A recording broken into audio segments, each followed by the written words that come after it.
Setiap tahunnya, lebih dari 15 miliar ton biji, batu bara dan batuan digali dari seluruh dunia. Dan semuanya itu diangkut sama armada truk yang hampir nggak pernah kalian lihat di jalan biasa. Dump truk tambang. Raksasa dengan berat lebih dari 600 ton. Rodanya aja lebih tinggi dari manusia. Dan bak muatannya bisa nampung beberapa gerbong kereta sekaligus. Di sampingnya, truk biasa kelihatan kayak mainan. Tapi yang paling bikin takjub itu bukan ukurannya. Yang bikin takjub itu gimana caranya mesin sekelas ini yang cuma dibuat dari lembaran baja, baut, dan kabel bisa kerja non-stop selama puluhan tahun di kondisi paling ekstrim di planet ini. Satu dump truck kayak gini bisa harganya lebih dari 5 juta dolar dan balik modal cuma karena dia jalan terus siang malam tanpa henti. Mesinnya ngabisin sampai 400 liter bahan bakar per jam dan satu bak penuh batu beratnya bisa lebih gede dari pesawat penumpang Boeing 747. Di film dokumenter ini, The Factorin bakal nunjukin gimana tumpukan besi acak-acakan ini dirakit jadi salah satu mesin transportasi paling powerful di dunia modern.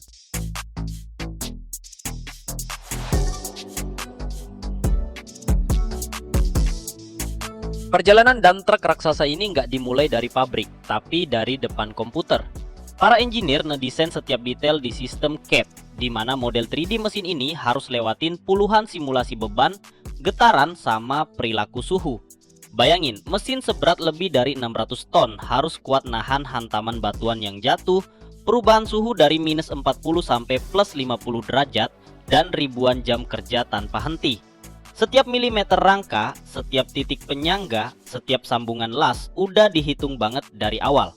Para engineer bahkan ngesimulasi gimana mesin ini bakal berperilaku pas nanjak curam di tambang dengan muatan penuh. Setelah blueprintnya disetujui, baru deh mulai milih material. Rangka utamanya dibuat dari baja campuran super kuat yang mampu nahan beban kejut ratusan ton. Komponen sistem berjalan juga harus lewat proses pengerasan tambahan. Baru kalau semua dokumentasinya oke, bertonton lembaran baja masuk ke pabrik.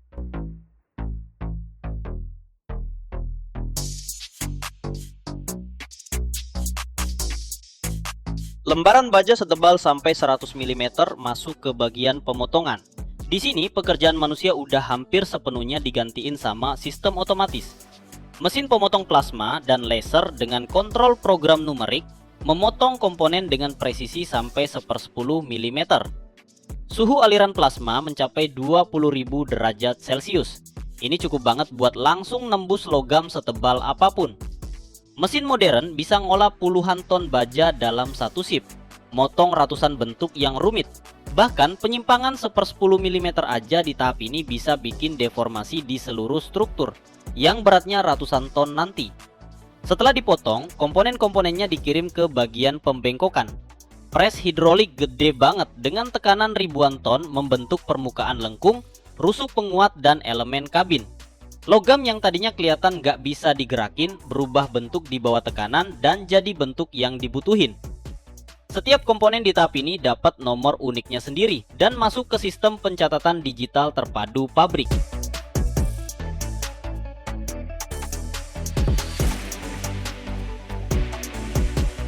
Tahap berikutnya, bengkel las. Di sini, ribuan elemen baja terpisah berubah jadi satu konstruksi solid yang utuh banget. Rangka dump truck yang mampu nahan hantaman batuan bertonton dirakit di jig khusus yang ngunci komponen di posisi yang presisi. Pertama, pekerja ngelakuin tack weld, lasan pendek yang nahan elemen sementara. Terus robot las mulai beraksi. Mereka bergerak dengan akurasi tinggi banget, ninggalin jalur lasan panjang, dalam, dan kontinu di sepanjang elemen baja yang masif. Tapi robot belum bisa sepenuhnya gantiin manusia nih. Di tempat-tempat yang susah dijangkau, tukang las berkualifikasi tinggi bekerja manual. Setiap lasan dicek pakai ultrasound sama ronsen. Soalnya retakan tersembunyi di dalam logam bisa ngerusak seluruh struktur nanti waktu kena beban. Cuma proses pengelasan rangka utama aja bisa makan waktu beberapa minggu kerja nonstop. Di tahap inilah kerangka mesin masa depan terbentuk.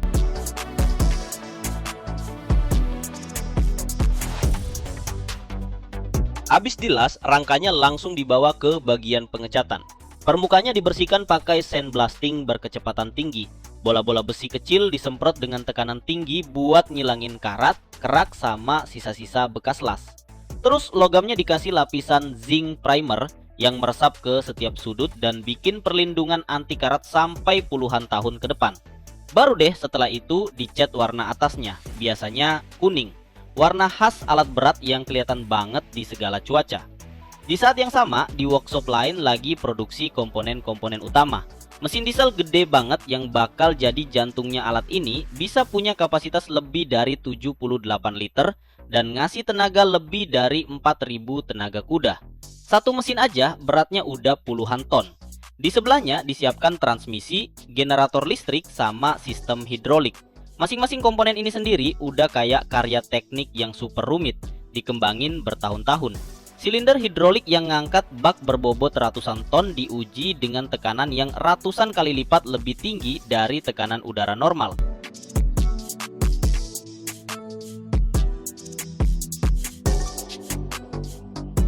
Perakitan akhir tuh momen paling seru dari semua prosesnya. Di pabrik perakitan yang gede banget, rangka diangkat pakai kren jembatan raksasa dan dipasang di dudukan khusus. Terus dimulailah pemasangan komponen satu persatu. Mesinnya diturunin ke bagian tengah truk dengan presisi milimeter dan dikencengin pakai baut super kuat. Terus disambungin deh sistem pendinginannya, sistem bahan bakar, sama knalpotnya. Habis itu generator listriknya dipasang. Soalnya dump truck tambang modern ini pakai sistem diesel elektrik. Mesinnya mutar generator. Nah, generator itu ngasih daya ke motor listrik yang udah terpasang langsung di roda. Sistem kayak gini bisa nyalurin tenaga putar yang gede banget tanpa kehilangan daya di poros mekanis yang panjang. Terus rodanya dipasang. Tiap roda tingginya lebih dari 4 meter dan beratnya sekitar 5 ton loh. Satu roda aja harganya setara mobil mewah. Dan kalau mau ganti roda di lapangan, butuh alat khusus dan ngabisin waktu seharian penuh.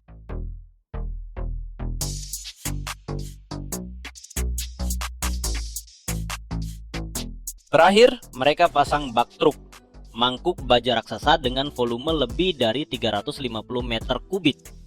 Setelah rakitan selesai total, dump truk ini harus lewatin serangkaian tes. Engineer nyalain mesin untuk pertama kalinya dan aumannya langsung ngebuat satu pabrik bergema. Mereka cek tekanan sistem hidrolik, suhu cairan pendingin, sama kerja generator listrik. Truk dibawa ke lapangan uji, di mana dia mulai gerak pertama kalinya. Angkat turunin bak kosong, lewatin tes pengereman dan manuver. Setiap sensor, setiap sirkuit listrik, setiap sistem keamanan dicek di bawah beban nyata. Cuma setelah semua parameter dikonfirmasi, dump truk ini dapat penandaan lewat pembersihan akhir dan siap dikirim. Tapi ngirimnya nggak bisa pakai cara biasa. Mesin ini dibongkar jadi modul-modul gede, dimuat ke trailer khusus dan dianterin ke lokasi kerja, di mana rakitan diulang lagi langsung ditambang.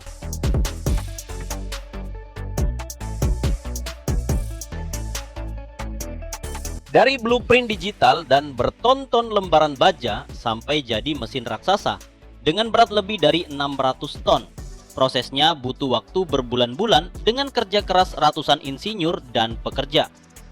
Truk tambang ini bukan cuma sekedar alat angkut biasa loh. Ini adalah wujud nyata dari kehebatan teknik engineering, di mana setiap baut, setiap sambungan las, dan setiap jalur hidrolik dirancang buat bertahan puluhan tahun dalam kondisi ekstrim banget. Mesin-mesin ini jarang banget masuk ke kehidupan sehari-hari kita, tapi justru merekalah yang menggerakkan industri pertambangan dunia, menyediakan bahan baku buat seluruh industri global. Tanpa mereka, bakal nggak mungkin ada metalurgi modern, energi, dan konstruksi seperti sekarang. Kalau kalian pengen lihat lebih banyak proses industri kayak gini, subscribe channel The Factorin dan ikutin terus konten-konten terbarunya.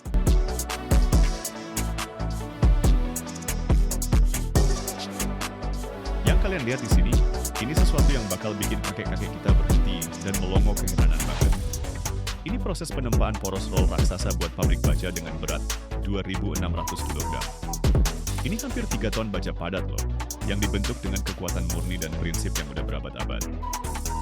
Prosesnya dimulai dari batang baja gede banget, yang udah dipanasin di tungku gas sampai sekitar 2200 derajat Fahrenheit.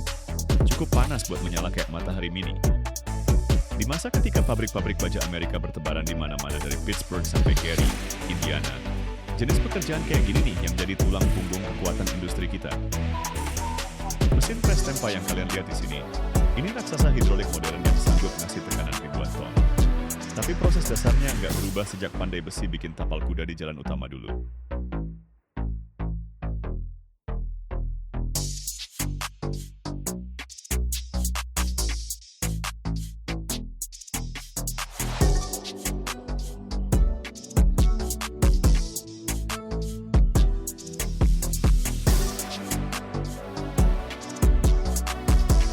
Perhatiin baik-baik nih, gimana bahan baja yang pijar itu diposisiin di bawah mesin pres. Para operator dan orang-orang ini beneran jagoan banget. Pakai kren gantung sama manipulator buat muter dan ngatur posisi bahan baja dengan presisi yang gila-gilaan. Setiap hantaman pres, setiap tekanan yang terkontrol itu udah dihitung dengan matang. Mereka nggak cuma asal gebukin logam panas. Mereka ngubah struktur butiran bajanya, ngilangin rongga-rongga di dalamnya, dan bikin komponen yang nantinya bakal ngadepin tekanan super gede di mesin rolling. Poros ini dikerjain dari berbagai sudut, perlahan-lahan mulai terbentuk. Di antara setiap operasi pres, timnya ngatur ulang posisi bahan baja, kadang dibalikin lagi ke tungku buat jaga suhu kerja yang penting banget. Tarian antara panas sama tekanan ini berlangsung berjam-jam. Mesin pres hidrolik bergerak dengan kekuatan yang disengaja, hampir lembut loh, meskipun powernya gede banget. Sekitar 5.000 sampai 10.000 ton tekanan itu ngepadetin struktur kristal bajanya, jadi sesuatu yang jauh lebih kuat daripada batangan aslinya. Yang bikin takjub tuh gimana poros tempa ini bakal dipakai di pabrik baja, bantu bentuk produk-produk baja lainnya. Ini siklus yang keren banget, logam ngolah logam, dan poros-poros ini bisa dipakai bertahun-tahun dalam kondisi ekstrem. Teknologi sekarang, kontrol suhu yang presisi, siklus pres yang dikontrol komputer, analisis metalurgi, ngasih konsistensi yang dulu cuma bisa diimpiin sama nenek moyang kita. Tapi jiwanya prosesnya tetap sama kok. Panas, tekanan, dan tangan-tangan terampil para ahli yang ngerti baja kayak teman lama mereka.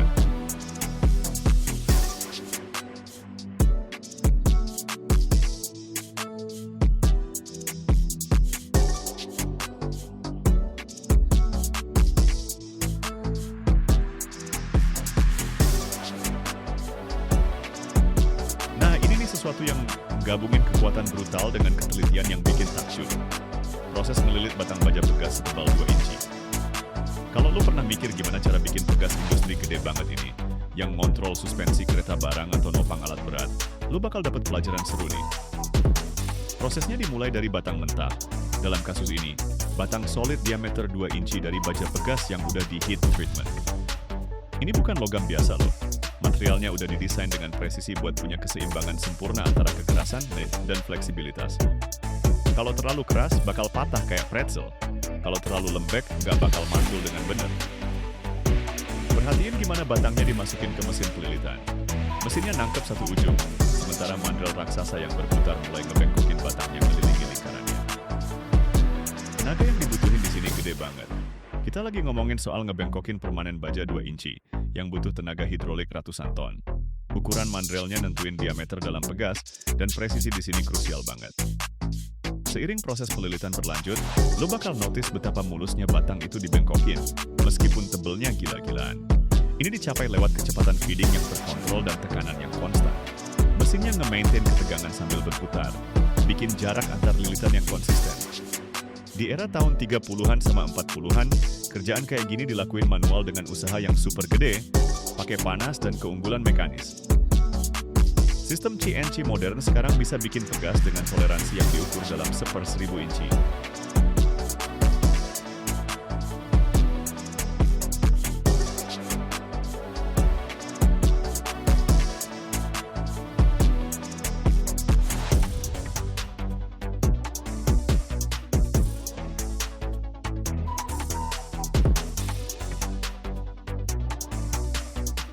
Yang kalian lihat di sini, salah satu proses pengelasan paling andal yang pernah dikembangkan, pengelasan busur terendam.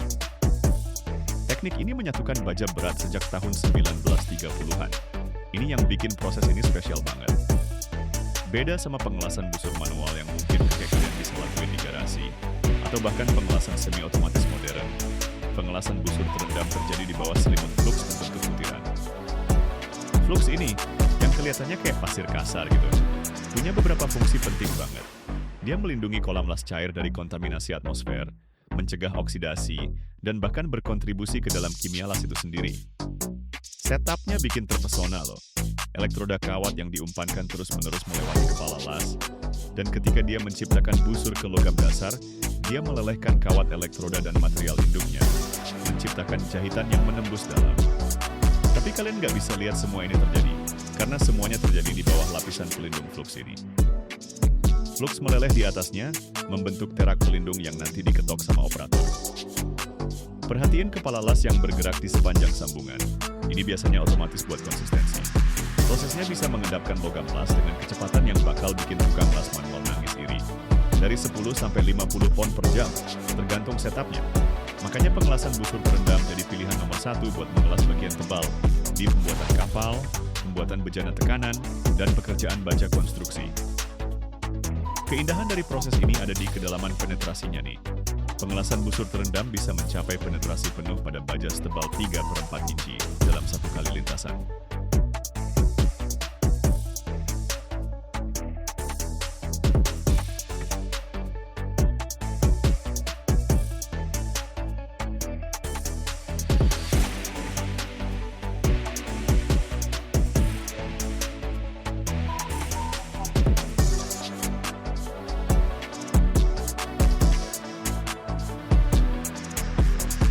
Sekarang yuk kita lihat hot forging modern, proses yang udah mengadaptasi teknik tempa tradisional, buat produksi komponen otomotif dan industri yang rumit, dalam jumlah yang nggak kepikiran banget di zaman dulu, waktu produksi tempa masih skala kecil dan manual. Prosesnya dimulai dari bilet baja yang dipotong dengan panjang presisi, terus dimasukkan ke sistem pemanas induksi. Pemanasan induksi itu salah satu teknologi yang kelihatan hampir kayak sihir pas pertama kali lihat. Gak ada api, gak ada pembakaran, tapi dalam hitungan detik aja, bilet baja yang diletakkan di koil induksi langsung menyala merah ceri. Terus oranye, habis itu kuning putih berkilau yang nunjukin kalau dia udah siap ditempa. Arus bolak-balik yang mengalir lewat koil menciptakan medan magnet yang cepat berubah-ubah, yang menginduksi arus listrik di bajanya sendiri, dan arus ini menghasilkan panas lewat resistansi. Setelah dipanaskan sampai suhu tempa optimal, biasanya antara 2000 sampai 2300 derajat Fahrenheit. Tergantung jenis bajanya, biletnya dipindahkan ke mesin press tempa. Digunakan teknik closed die forging yang kompleks, di mana baja panas diletakkan di antara dua bagian dies yang berisi cetakan negatif dari part yang diinginkan. Ketika die ini bertemu dengan ribuan ton kekuatan, baja nggak punya pilihan lain selain mengisi setiap kontur rongga itu. Material berlebih yang disebut flash diperas keluar di tepi-tepinya dan nanti dipotong. Yang bikin kagum nih kecepatan dan presisi mesin press tempa modern. Mesin yang bisa menyelesaikan siklus tempa cuma dalam beberapa detik, tapi bisa mencapai toleransi dimensi yang dulu bakal butuh proses machining ekstensif banget.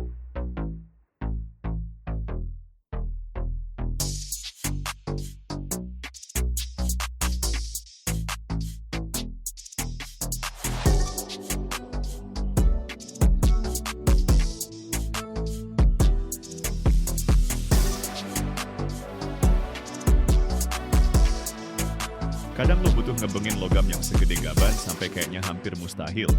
Dan itulah keahlian khusus dari mesin press bengkok horizontal. Ngebentuk pipa-pipa gede banget yang bisa berdiameter beberapa meter.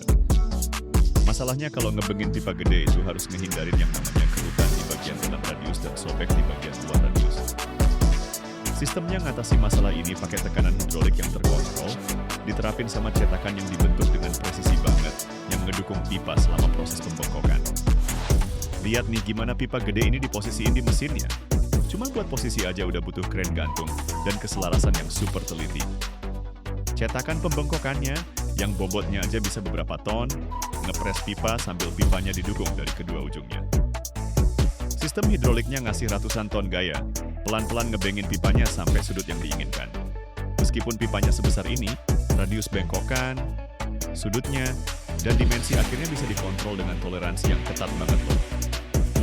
Pipa-pipa bengkok ini dipakai di sistem perpipaan industri, aplikasi struktural, bahkan sampai pembuatan kapal.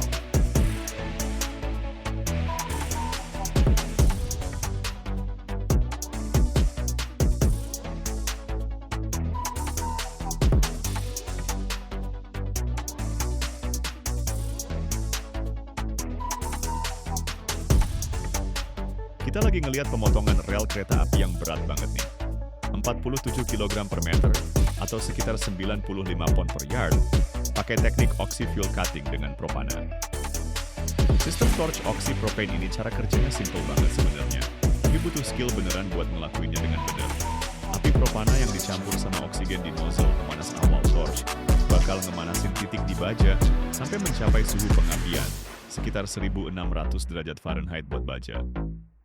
Begitu suhu kritisnya udah tercapai, aliran oksigen murni bertekanan tinggi masuk lewat nozzle pemotong. Nah, ini bagian kerennya. Oksigen tuh nggak ngelurin bajanya, tapi sebenarnya mengoksidasi. Bajanya terbakar di aliran oksigen, dan kekuatan semburan oksigen ini ngetiup oksida besi cair keluar dari potongan. Jadi deh celah potongannya. Operatornya jaga jarak spesifik dari benda kerja. Gap antara ujung torch sama permukaan kerja. Biasanya sekitar 1/8 sampai 1/4 inci. Kalau terlalu dekat nih ujungnya bakal mampet sama percikan. Kalau terlalu jauh, potongannya jadi nggak rata. Buat motong rel, lo bakal notice torch-nya ngikutin profil relnya. Rel itu kan punya bentuk jamur yang khas. Dasar lebar, dinding sempit, dan kepala berat di atas. Tiap bagian punya ketebalan beda-beda, jadi kecepatan potongnya harus disesuaikan.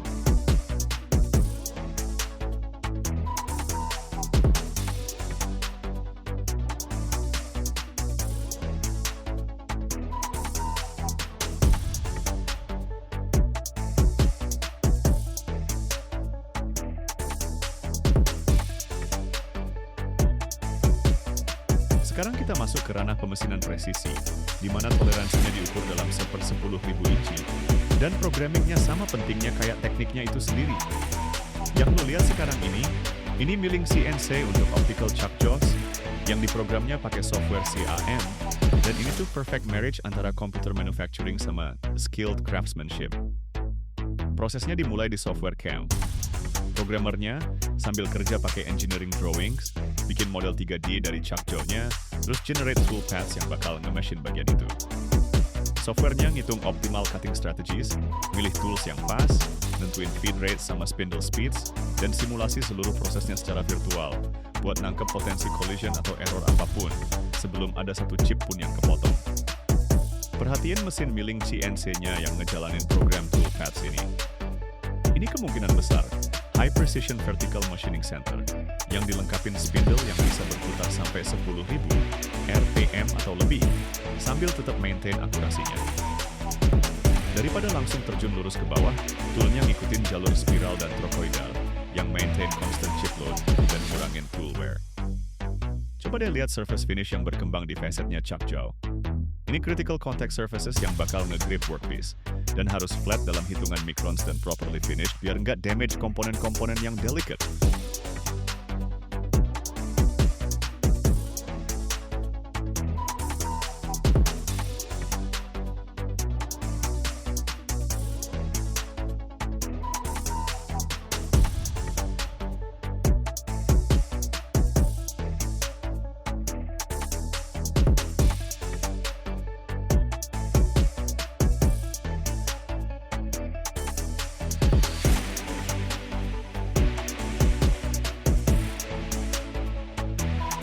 Proses float glass yang kalian lihat ini adalah salah satu inovasi manufaktur yang benar-benar mengubah total industrinya.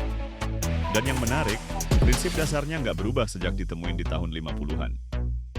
Ini nih cara kerja proses keren ini. Kaca cair yang dipanasin sampai sekitar 2000 derajat Fahrenheit, terus mengalir dari tungku ke permukaan kolam timah cair.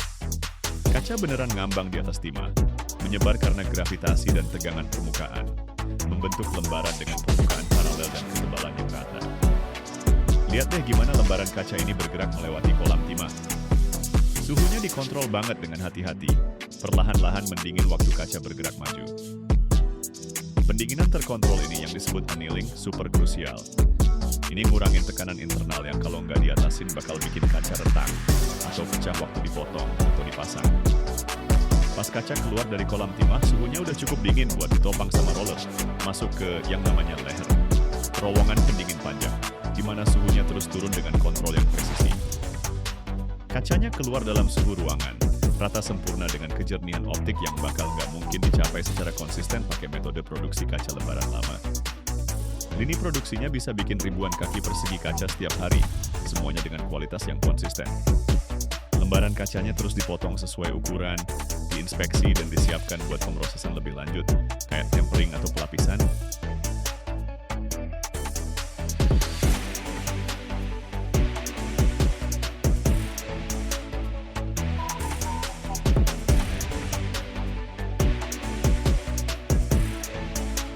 Di bawah Polandia Barat Daya, tepatnya di wilayah Lower Silesia, tersimpan salah satu deposit tembaga terbesar di planet ini. 1,5 miliar ton biji, 21 juta ton tembaga murni. Cadangannya bakal bertahan beberapa dekade lagi. Di sini, pada kedalaman sampai 1.400 meter, itu sama dengan 140 lantai ke bawah, beroperasi perusahaan KGHM Polska Miedź. Setiap tahun mereka mengangkat hampir 400.000 ton tembaga ke permukaan. Satu-satunya tambang Eropa yang masuk 10 besar produsen tembaga terbesar dunia. Tapi itu belum semuanya. Di sini mereka juga menambang perak dalam jumlah gede banget, sampai-sampai KGHM jadi produsen nomor 1 di dunia untuk logam ini. Emas, nikel, timbal, rhenium, selenium, platinum. Semua dari satu biji. Hari ini kita bakal turun ke dunia bawah tanah ini, mengikuti perjalanan lengkap tembaga.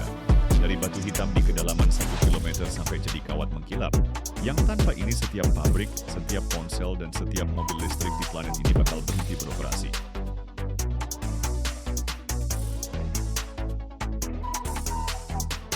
Sejarah tembaga Polandia dimulai tahun 1957. Geolog Jan Wyszykowski lagi ngebor di daerah kota Złotorija dan nemu deposit biji yang gede banget, sampai awalnya dia nggak percaya sama alatnya sendiri. Panjangnya 70 km, lebarnya 20 km. Sabuk tembaga Legnica Głogów ternyata jadi salah satu deposit terbesar di dunia. Tahun 1961 aja udah bikin tambang pertama. Sekarang ada 3, Rudna, Lubin, sama Polkowice Sieroszowice. Rudna yang paling gede. Area bawah tanahnya terbentang seluas 93 km persegi. Itu kira-kira seluas pusat kota Warsawa. Bijihnya ada di 3 jenis batuan, batu pasir, serpih, sama dolomit. Lapisan mineralisasi tembaga, chalkosit, bornit, kalkopirit, masuk ke dalam kayak halaman buku raksasa yang miring ke horizon. Ketebalan rata-rata deposit bijihnya dari 1 sampai beberapa meter. Kandungan tembaganya 1,5%. Artinya, buat dapetin 1 ton logam, lo harus angkat dan olah 67 ton batuan.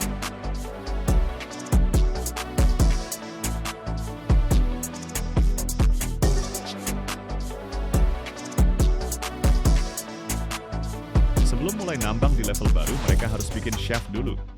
Terowongan vertikal diameter 8 meter. Nah, di sini ada satu masalah yang bikin ribet banget. Lapisan air bawah tanah.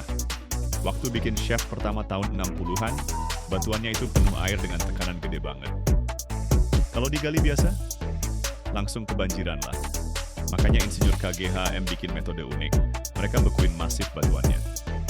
Di sekeliling calon shaft, mereka bor lubang diameter 200 mm melingkar. Terus pompain kalsium klorida yang didinginkan sampai minus 30 derajat. Habis 3-6 bulan, air di batuan sekitar calon shaft itu jadi es, jadi kayak dinding es tebelnya beberapa meter. Baru deh setelah itu mereka mulai bor shaftnya. Sekarang ada shaft baru GG1 di Kwidzyn, yang dioperasiin tahun 2024. Dalamnya 1.348 meter. Ini struktur tambang terdalam di Polandia dan proyek bawah tanah terbesar di industri metalurgi non-ferrous Eropa.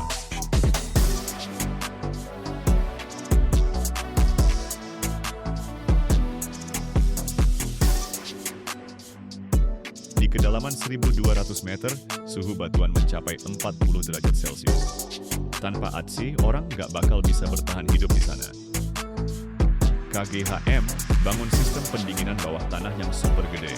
Unit pendingin dengan kapasitas lebih dari 50 MW memompa udara dingin ke bawah lewat shaft ventilasi. Para penambang kerja di area penggalian pada suhu 28 sampai 30 derajat. Sistem penambangannya, room and pillar. Para pekerja pakai mesin bor khusus yang super pendek.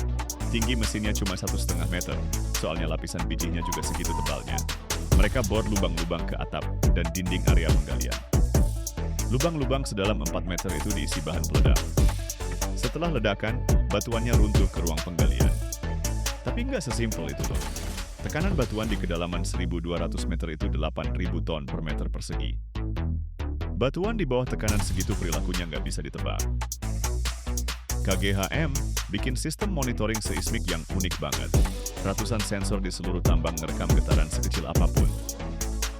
Komputer menganalisis data secara real-time dan kasih peringatan risiko rockers beberapa menit sebelum kejadian. Selama 60 tahun sistem ini beroperasi, ribuan nyawa berhasil diselamatkan.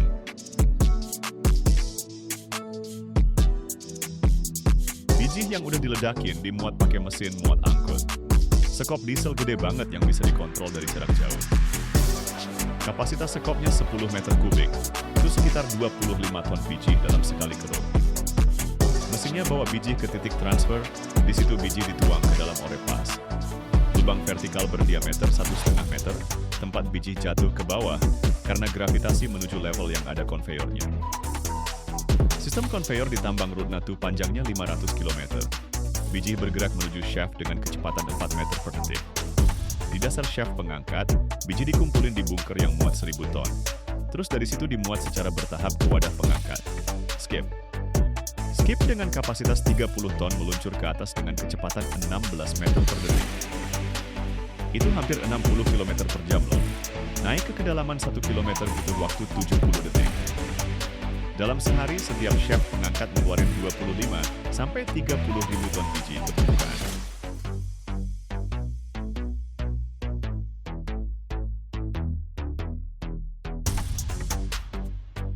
Di permukaan, biji dibawa ke pabrik pengolahan. Disinilah keajaiban pertama dimulai.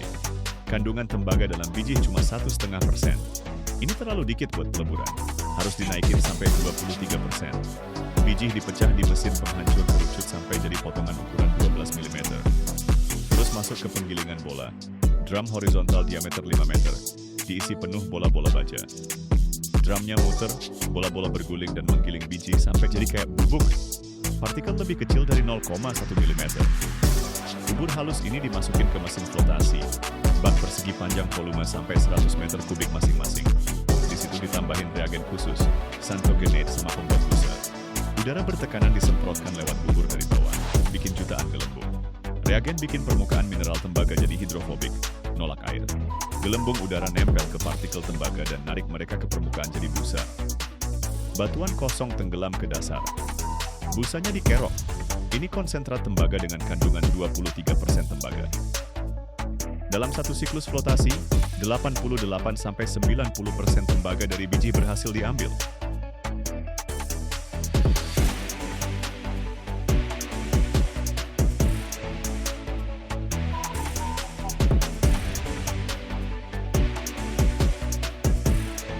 Konsentrat dikirim ke pabrik peleburan tembaga di Guogu, salah satu dari 2 pabrik KGHM. Di sini mereka pakai teknologi single pass flash smelting. Konsentratnya dikeringkan sampai kelembapannya cuma 0,3%, terus dimasukin lewat burner ke shaft furnace peleburan. Bersamaan itu oksigen juga ditiup ke dalamnya. Bukan udara biasa loh, tapi oksigen industri murni dengan kandungan 95%. Partikel konsentrat yang melayang langsung terbakar dalam aliran oksigen secara instan. Dalam hitungan sepersekian detik aja. Suhu di reaction shaft-nya mencapai 1400 derajat Celcius. Sulfida tembaganya teroksidasi, keluarin panas yang luar biasa banyak. Reaksinya hampir self-sustaining, jadi bahan bakar tambahannya dikit banget. Di dasar settling chamber, 2 lelehan terpisah. Mat, lelehan sulfida tembaga dengan kandungan tembaga 65%, sama slag. Lelehan silikat yang masih ada batuan pengotornya. Slagnya dituang dan diolah terpisah. Dari situ juga masih bisa diambil tembaganya lewat flotasi tambahan. Matenya lanjut ke konverter.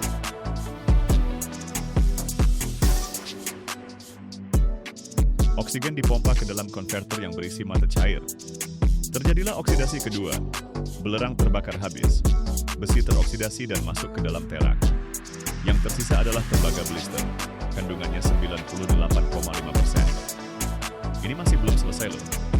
Tembaga blister dicetak jadi anoda.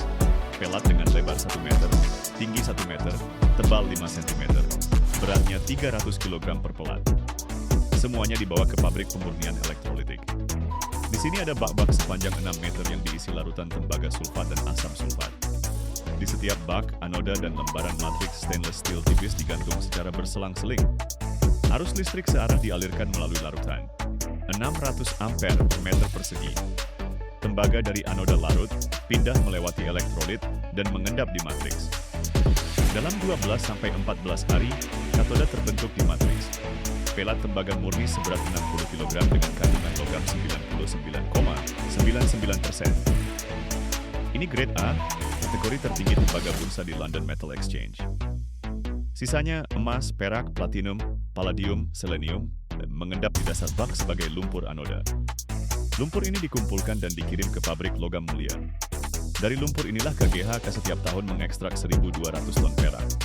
Lebih banyak dari produsen manapun di dunia.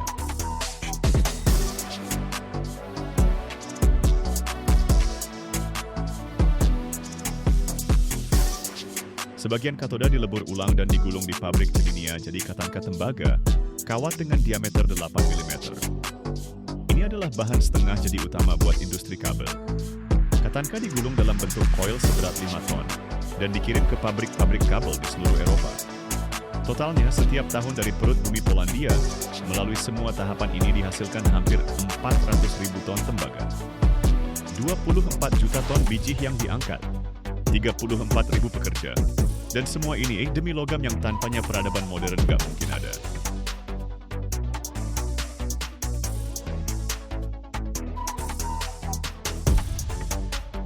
Kemana sih semua tembaga ini perginya?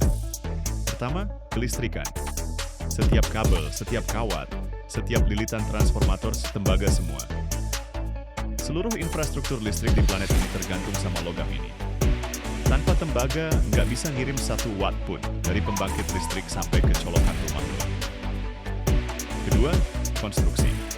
Di setiap rumah modern ada sekitar 100-200 kg pipa dan kabel tembaga yang tersembunyi.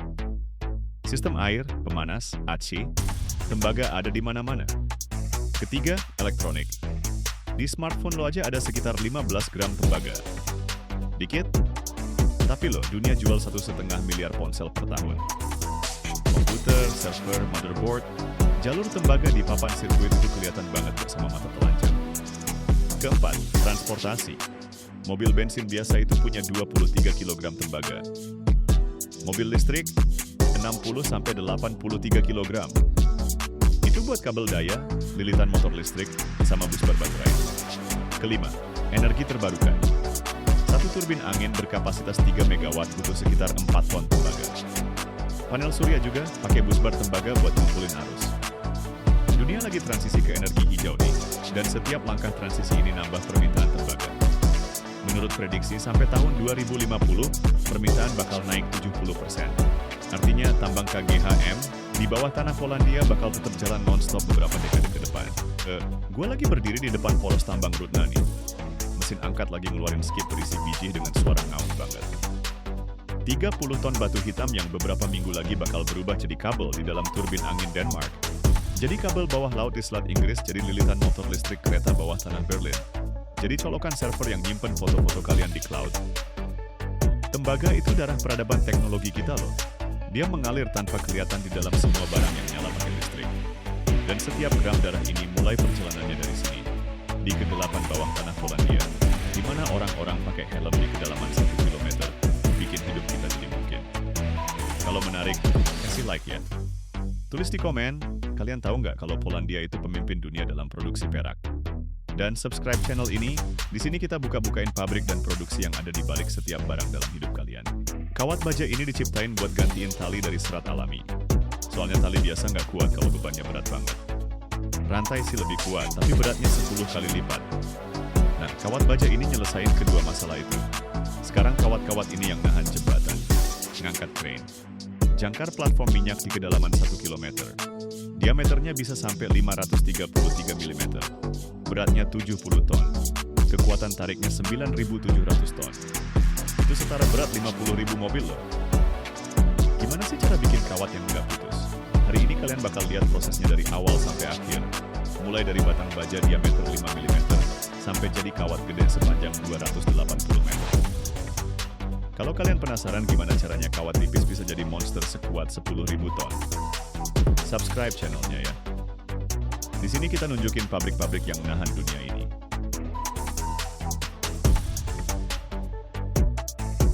Sejarah. Tali baja modern pertama kali dibuat tahun 1834 sama insinyur Jerman bernama Wilhelm Albert.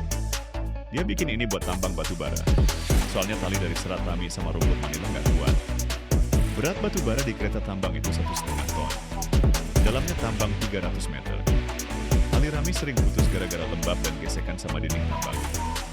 Albert bikin tali dari kawat baja yang dipilin. Diameter kawatnya 2 mm. Satu untayan ada 6 kawat. Untayan yang melilit inti ada 6 juga. Diameter talinya 20 mm. Kekuatannya 5 kali lipat dari tali rami. Awet bertahun-tahun, gak cuma beberapa bulan doang. Waktu Perang Dunia, tali baja dipakai buat nambahin ranjau di dasar laut. Dalamnya bisa sampai 100 meter. Tekanan airnya 10 atmosfer. Tali diameter 30 mm bisa nahan ranjau seberat 300 kg, ditambah arus laut sama ombak. Sekarang tali baja ada di mana-mana. Kren angkat barang, lift, jembatan gantung, menara bor, kereta gantung ski. Proses penarikan kawat. Semuanya dimulai dari kawat batangan. Batang baja diameter 5,5 mm. Kawat batangan ini dibuat dari baja grade 70 sampai 80. Kandungan karbonnya 0,7 sampai 0,8%. Pangannya 0,6%. Ini baja karbon tinggi, keras dan kuat banget. Kawat batangan dilepas dari gulungan seberat 2 ton. Ditarik melewati mesin drawing. Ini tuh serangkaian cetakan dengan lubang yang diameternya makin mengecil. Cetakan pertama, diameter 4,8 mm. Kedua, 4,4. Ketiga, 4,0. Keempat, 3,6. Kelima, 3,2. Keenam, 2,8. Ketujuh, 2,4. Kedelapan, 2 mm. Total ada 8 tahap. Setiap tahap mengurangi diameter 10-15%. Di antara cetakan ada drum penarik. Diameter drumnya 500 mm. Kecepatan putarnya 300 putaran per menit. Kecepatan tarik linearnya 470 meter per menit. Itu 28 km per jam. Kawatnya panas karena gesekan. Suhu saat keluar dari cetakan 200 derajat Celcius. Didinginkan pakai air. Setelah ditarik, kawatnya keras. Kekuatan tariknya 1800 megapascal. Perpanjangan relatifnya 2%. Kawatnya gampang patah nih. Perlu treatment panas.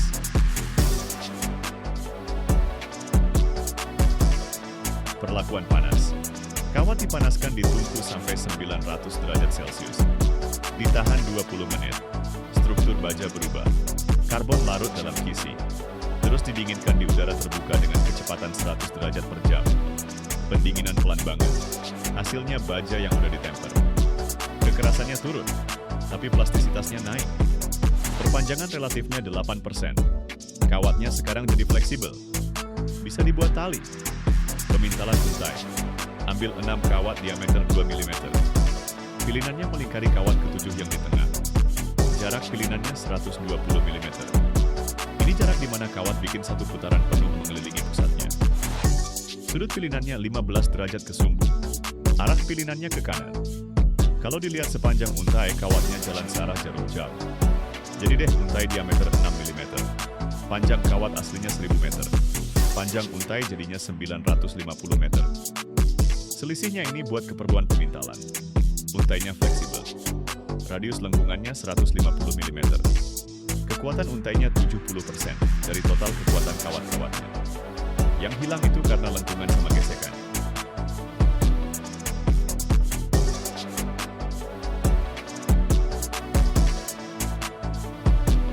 Cara melilit tali baja.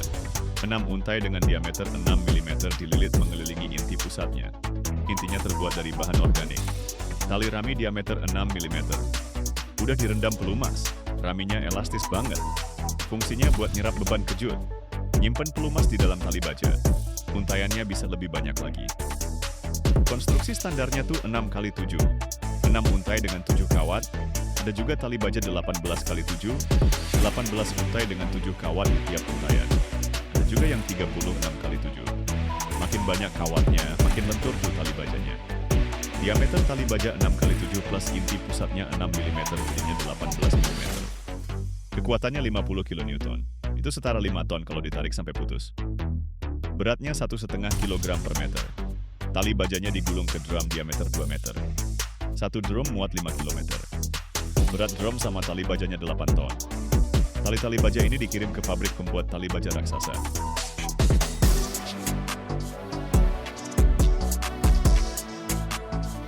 Produksi tali raksasa.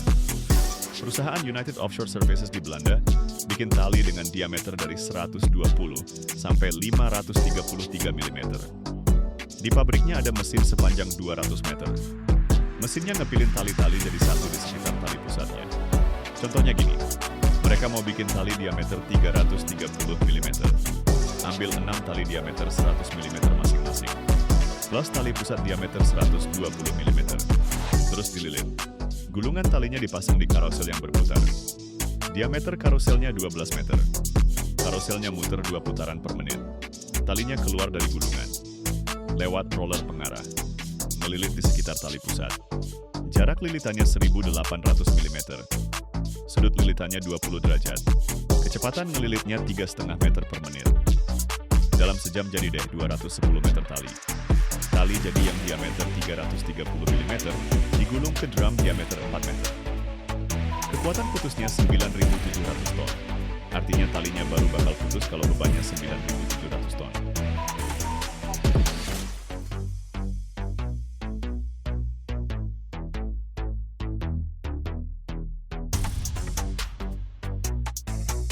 Penandaan dan pelumasan. Kabel ditandai sepanjang-panjangnya pakai cat warna-warni. Bagian merah, awal. Kuning, tengah. Biru, akhir. Setiap 10 meter ada tanda nomor. Terus dilumasi. Pakai pelumas konsisten berbasis litium. Titik tetesnya 180 derajat. Pelumas ini melindungi dari korosi dan ngurangin gesekan antar kawat. Kabelnya dilewatin melalui bak berisi pelumas cair suhu 80 derajat. Pelumasnya nyerap ke inti dan di antara untayan. Habis itu dilapisi lagi bagian luar, pelapis anti korosi. Ini pasta kental berbasis parafin dan inhibitor korosi. Tebal lapisannya, 0,5 mm. Kabel finalnya, panjang 170 meter, diameter 330 mm, berat 69 ton, kekuatan 9.700 ton. Dipindahin pakai kren kapasitas 150 ton. Satu ujung dikaitin kait. Diangkat. Kabelnya gantung vertikal. Tinggi angkatnya 50 meter. Butuh menara. Di pabrik ada menara setinggi 60 meter khusus buat ini.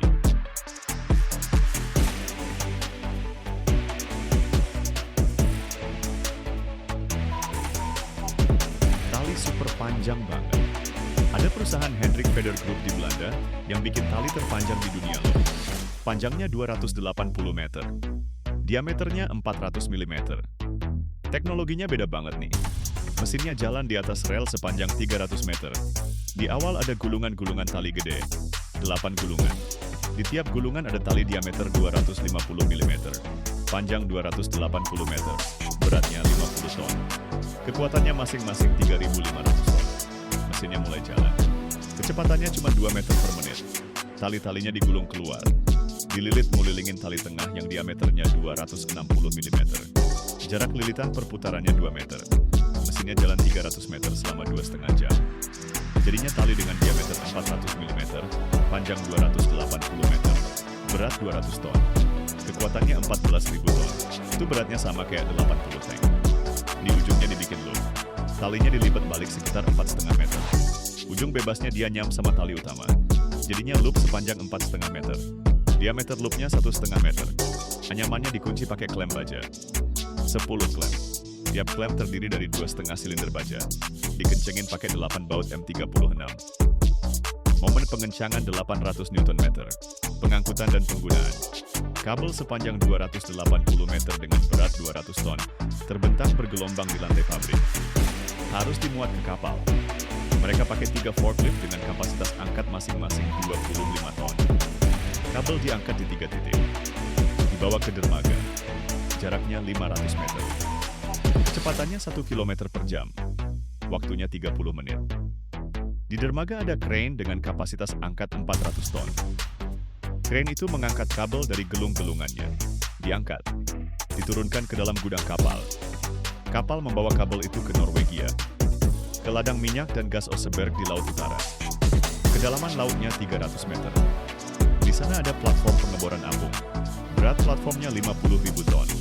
Platform itu ditahan sama 8 jangkar. Ke setiap jangkar terhubung satu kabel berdiameter 400 mm. Jangkarnya beratnya 200 ton. Berada di dasar laut. Kabel terbentang dari jangkar ke platform. Tegangan kabelnya 1000 ton saat cuaca tenang. Waktu badai mencapai 3000 ton. Cadangan kekuatannya 5 kali lipat. Kabel ini dirancang untuk bertahan 20 tahun.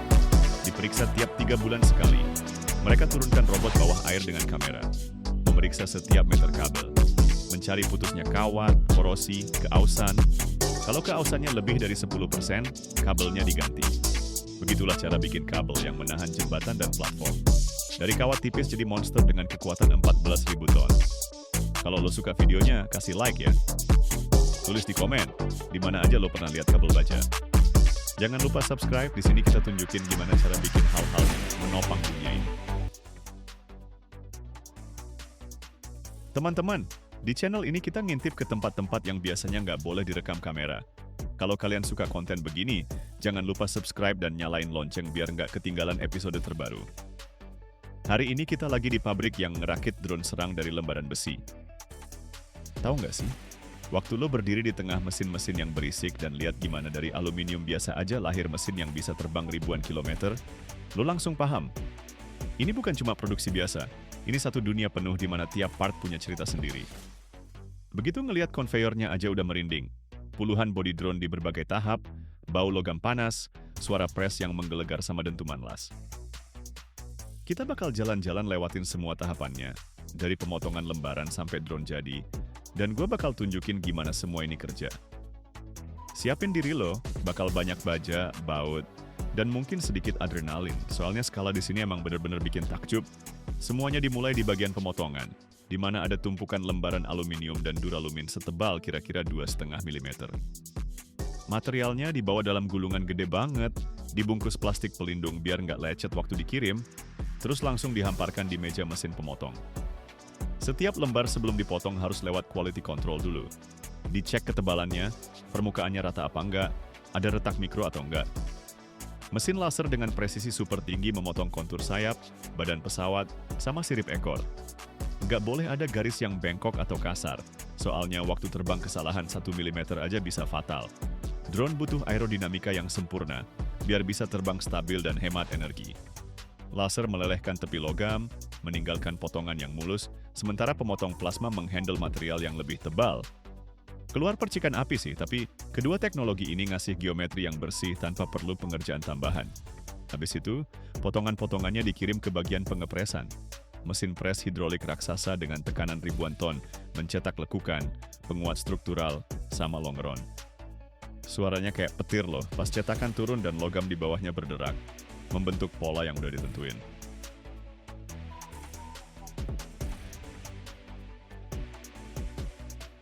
Hasilnya, panel-panel siap pakai dengan geometri yang presisi banget, yang nanti bakal disambungin jadi badan pesawat. Aluminiumnya bukan yang biasa loh, tapi paduan spesial campuran magnesium sama tembaga, yang kuat banget nahan suhu dari minus 50 sampai plus 90 derajat Celcius, dan nggak retak gara-gara getaran atau gesekan. Material ini lebih ringan dari baja, tapi tetap cukup kuat buat konstruksi yang harus bertahan berjam-jam terbang non-stop. Selanjutnya, rakit fuselage. Di sini suasananya beda nih. Para pekerja pakai baju pelindung, meja-meja penuh gambar teknik, dan segudang peralatan lengkap. Tiap panel dicek pakai ultrasonik buat deteksi cacat tersembunyi, terus dibengkokin, dilubangin, dan disekrup pakai baut. Gue lihat sendiri gimana mereka rakit bagian ekor. Kayak Lego gitu, cuman ukuran asli, panjangnya sampai beberapa meter. Bautnya juga nggak sembarangan, tapi dari titanium atau baja paduan tinggi, dengan ulir yang awet bertahun-tahun. Ada juga lini otomatis di mana robot-robot pasang paku keling sendiri, ribuan buah per jam, tanpa capek dan tanpa salah. Sementara fuselage mulai terbentuk, di stand sebelah mesin-mesinnya udah mulai dengung.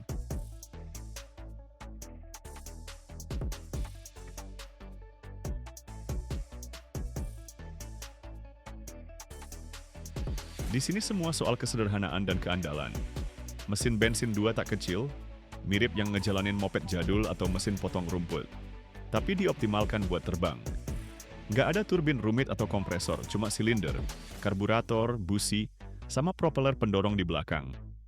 Tenaganya sekitar 15 tenaga kuda, tapi buat drone seberat 200 kiloan ini udah lebih dari cukup buat ngebawa ribuan kilometer dengan kecepatan jelajah 180 km per jam. Konstruksi sederhana ini pilihan sadar. Makin sedikit komponen, makin sedikit titik kegagalan dalam penerbangan otonom yang panjang. Mesinnya datang dalam kondisi setengah jadi, blok udah terakit lengkap sama kruk as, piston, dan sistem pembuangan. Pertama-tama dipasang kerangka duralumin, yang kemudian dikencangkan ke bagian belakang fuselage. Pekerja bersarung tangan masukin mesin ke slotnya, sejajarkan sama lubang baut, terus kencangkan baut pakai kunci torsi. Tiap baut punya torsi spesifik yang udah ditentuin di dokumen. Setiap baut pakai ring anti getaran, soalnya getaran waktu terbang bisa bikin sambungan kendor dalam hitungan jam. Habis itu sambungin jalur bahan bakar. Selang karet tipis dari tangki di sayap menuju karburator lewat filter, biar kotoran nggak nyumbat jet.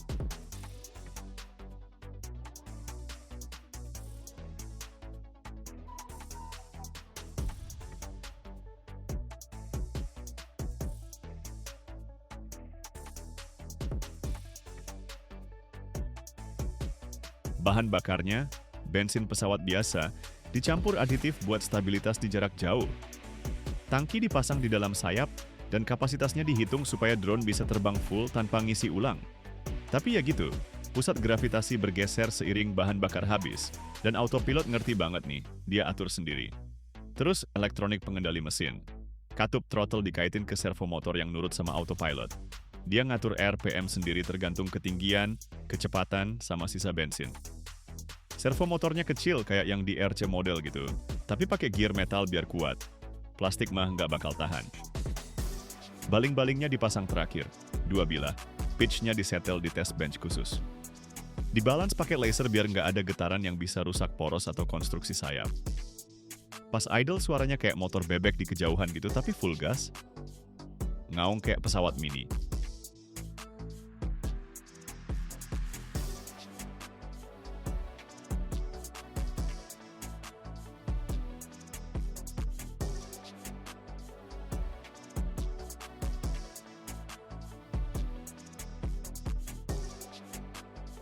Selanjutnya, tes mesin. Mesinnya dikunci di vibration test stand, disambungin ke komputer, terus dinyalain. Detik-detik pertama, asap tipis keluar dari oli. Habis itu putaran mesin udah stabil. Masternya dengerin, ada nggak bunyi ketukan logam, apakah knalpot kerja mulus, apakah silindernya nggak kepanasan sampai lewat 95 derajat Celcius. Sensor-sensor ngambil data real time. Suhu, tekanan oli, kecepatan putaran. Mereka setting baling-balingnya, ganti-ganti sudut bilahnya, biar daya dorongnya maksimal, tapi hemat bahan bakar. Tiap mesin dicek di stand paling agak beberapa jam non-stop. Simulasi beban kayak lagi terbang beneran. Kalau semuanya oke, mesinnya diawetkan, dibungkus plastik terus ditaruh di samping badan drone. Pasang ke drone-nya cuma butuh beberapa menit. Masukin ke bagian ekor, kencengin baut-bautnya, cek selang bahan bakar sama kabelnya. Beres, udah siap dibawa ke lapangan uji terbang.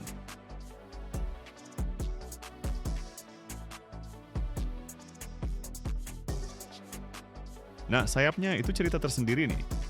Dari lembaran duralumin, mereka nge-stem rusuk-rusuk sayap sama longeron, terus direkatkan sama isian busa buat bikin profil aerodinamis, dan di atasnya dilapisi kain atau plastik. Bentangan sayapnya sekitar 2,5 meter, dan masing-masing sayap itu ringan banget kalau dipegang. Kayak bulu gitu, tapi kuat kayak papan kayu. Di dalamnya banyak yang disembunyiin, metangki bahan bakar, kabel-kabel, sama sebagian elektronik. Sayapnya dipasang ke badan pesawat pakai sambungan cepat lepas. Jadi drone-nya bisa dibongkar buat transportasi dan dirakit lagi langsung di lapangan dalam hitungan menit aja. Soal isi elektroniknya juga perlu dibahas tersendiri. Ternyata simple banget loh. Modul navigasi, autopilot pakai chip, sensor ketinggian sama arah, barometer sama akselerometer. Nggak ada yang lebih, soalnya drone ini harus bisa terbang sendiri, ngikutin jalur yang udah ditentuin, ribuan kilometer di atas tanah, tanpa campur tangan operator. Para programmer ngetes softwarenya di stand khusus. Masukin koordinat, Terus model virtual di layar terbang persis sesuai rute yang udah direncanain, ngelilingin medan dan jaga ketinggian. Setelah rakitan akhir selesai, dimulai deh pengecatan dan kamuflase. Badan drone dilapisi cat dasar anti karat, terus di atasnya disemprot cat khusus penyerap gelombang radar. Warnanya abu-abu kehijauan, mati biar nggak kilap kena matahari. Ini bukan cuma buat estetika doang. Lapisan kayak gini beneran bikin drone makin susah kedeteksi radar. Habis itu, tes di berbagai alat. Dicek keseimbangannya, getarannya, tangki bahan bakarnya bocor apa enggak.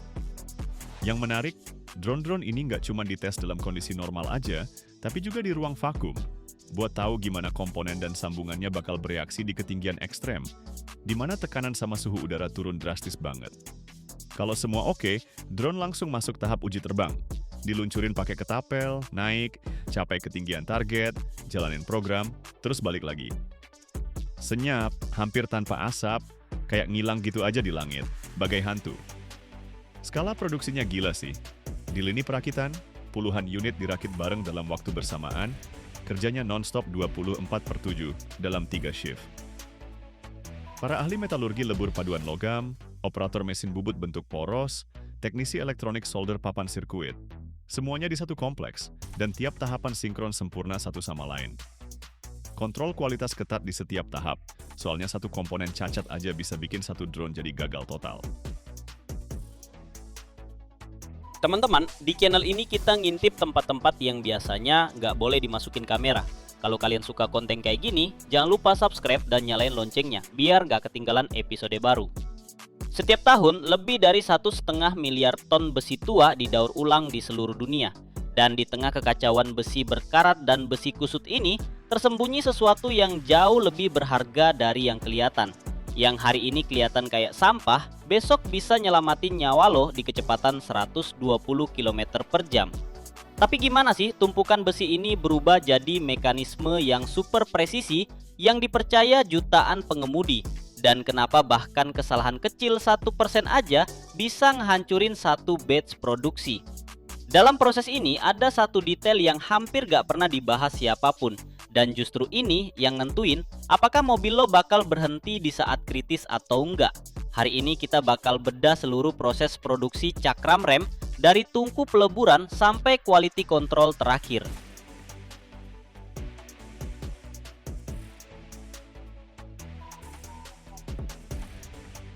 Semuanya dimulai dari tempat yang kebanyakan orang bakal bilang cuma tumpukan sampah besi doang. Dan ini cukup ironis sih. Benda yang nanti bakal ngebuat mobil lu berhenti di kecepatan 120 km per jam sekarang kelihatan kayak gunungan rongsokan berkarat gitu. Radiator besi tua, potongan bodi mobil, balok-balok yang udah bengkok-bengkok, sama segala macam sampah logam lainnya, semua numpuk banget di lapangan depan pabrik. Terus air hujan bikin noda karat oren ngalir ke aspal. Tapi buat pabrik ini, semua itu tuh harta karun beneran loh. Magnet listrik gede banget yang digantung di kren langsung ngangkat beberapa ton besi itu sekaligus dan dibanting dengan suara keras ke lubang tungku induksi raksasa. Induksi maksudnya logamnya meleleh bukan karena api, tapi karena medan elektromagnetik yang ngemanasing dari dalam, merata dan cepet banget. Kalau lu berdiri terlalu dekat, pemandangannya agak serem nih. Tungkunya ngeluarin suara dengung di frekuensi rendah banget.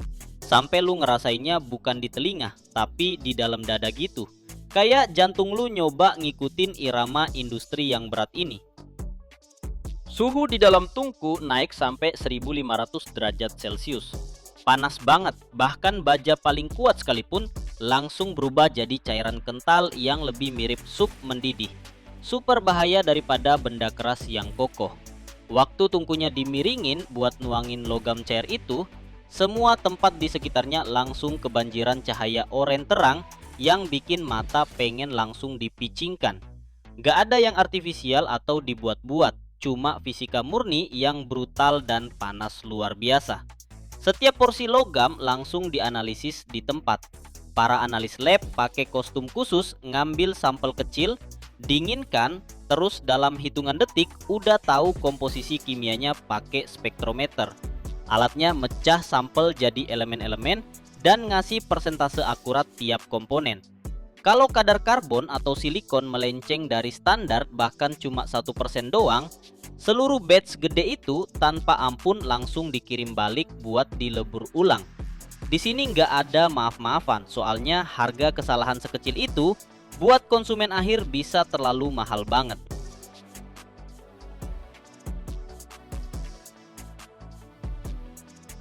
Terus api cair ini dituang ke cetakan. Di sini mereka pakai teknologi sand casting alias cetak pasir. Mungkin kedengarannya aneh ya, pasir kan nggak kuat. Tapi di pabrik ini pasirnya dicampur sama resin khusus dan dikasih tekanan gede banget sampai jadi sekeras beton. Cetakannya dibuat super presisi, reliefnya ngikutin detail cakram rem yang bakal dibuat, termasuk sirip pendinginnya dan lubang bautnya. Logam cair ngisi rongga di dalam cetakan pasir, dan di momen inilah lahir bentuk kasar dari cakram rem masa depan. Belum mirip sama sekali loh sama cakram rem kinclong yang biasa kita lihat di toko spare part. Ini masih bentuknya gede, berat, dan kotor banget. Habis dituang, cakram-cakram ini harus dingin secara alami.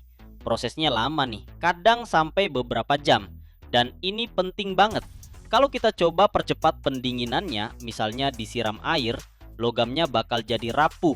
Cakram kayak gini bisa aja langsung pecah berkeping-keping pas lagi ngerem keras di jalan tol waktu hujan.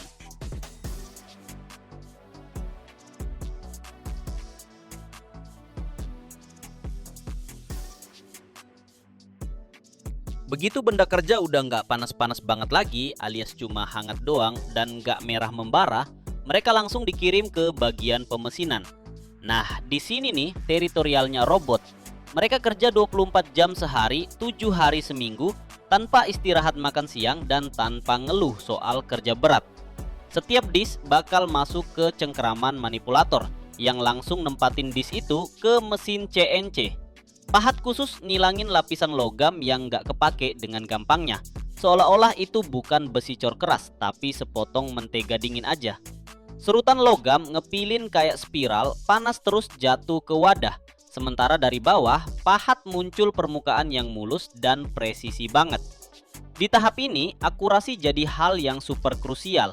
Kalau ada penyimpangan 0,8 mm aja, udah dianggap cacat total.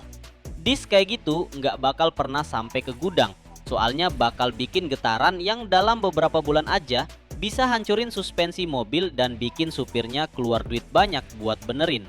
Mesin ngerjain satu disk dalam beberapa menit, dan setiap disk berikutnya keluar dengan presisi yang identik sama yang sebelumnya. Robot nggak pernah capek dan nggak kehilangan konsentrasi sampai akhir shift.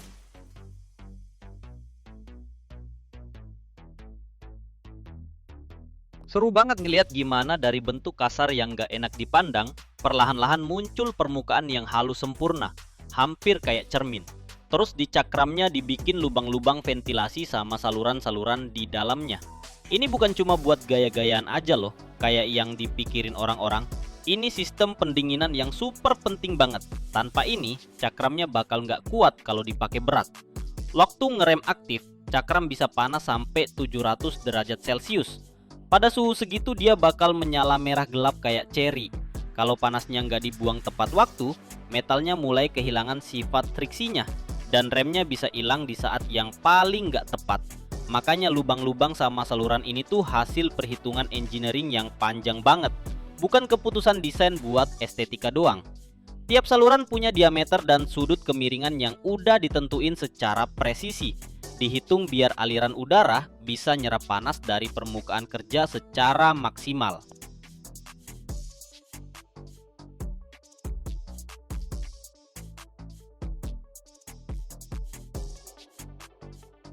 Setelah semua serutan yang nggak perlu dibuang, setiap cakram dikirim buat dynamic balancing. Ini mirip banget sama yang biasa dilakuin sama velg mobil lu di tempat ganti ban. Tapi tingkat akurasinya di sini puluhan kali lebih presisi. Alat khusus bakal muter cakram ini sampai kecepatan super tinggi. Terus pakai sensor buat ngecek ada nggak sedikit aja ketidakseimbangan massa.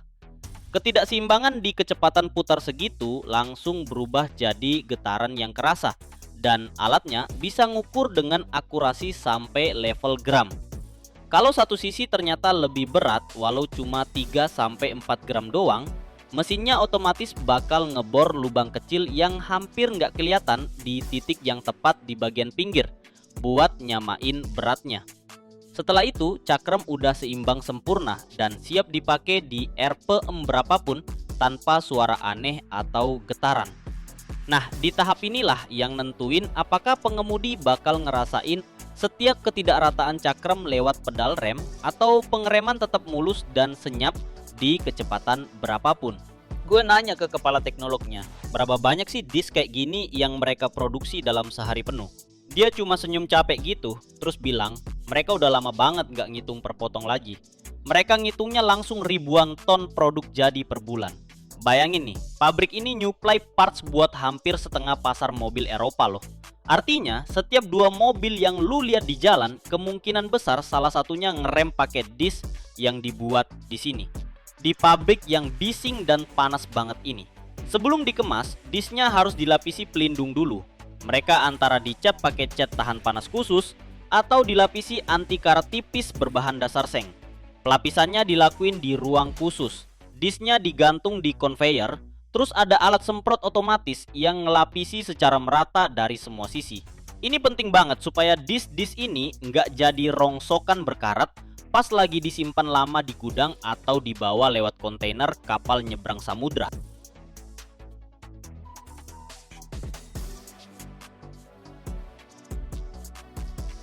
Pastinya sih, abis beberapa kilometer pertama dipakai, cat di permukaan kerjanya bakal langsung terkikis total gara-gara gesekan kampas rem yang gila-gilaan. Tapi bagian pinggir sama dalamnya tetap terlindungi dari garam sama kotoran jalanan. Tahap terakhir dan mungkin yang paling penting, kontrol kualitas final. Dan ini bukan cuma sekedar dilihat sekilas sama pekerja yang udah capek di akhir shift. Di sini mereka pakai scanner ultrasonik sama mesin ronsen. Tujuannya nyari cacat di dalamnya, gelembung udara atau retakan mikro yang nggak mungkin kelihatan walau pakai kaca pembesar. Ultrasonik ngirim gelombang nembus logam. Kalau ada rongga di dalamnya, sinyal balik dengan distorsi. Alatnya langsung tandain zona bermasalah itu. Walaupun dari luar disknya kelihatan sempurna banget, tapi kalau ronsen nunjukin ada rongga sekitar 2 mm di tengah-tengah logamnya, langsung dibuang ke mesin penghancur. Soal keamanan di sini nggak ada yang kompromi, karena semua paham bener. Nyawa pengemudi sama penumpang tergantung langsung dari komponen ini.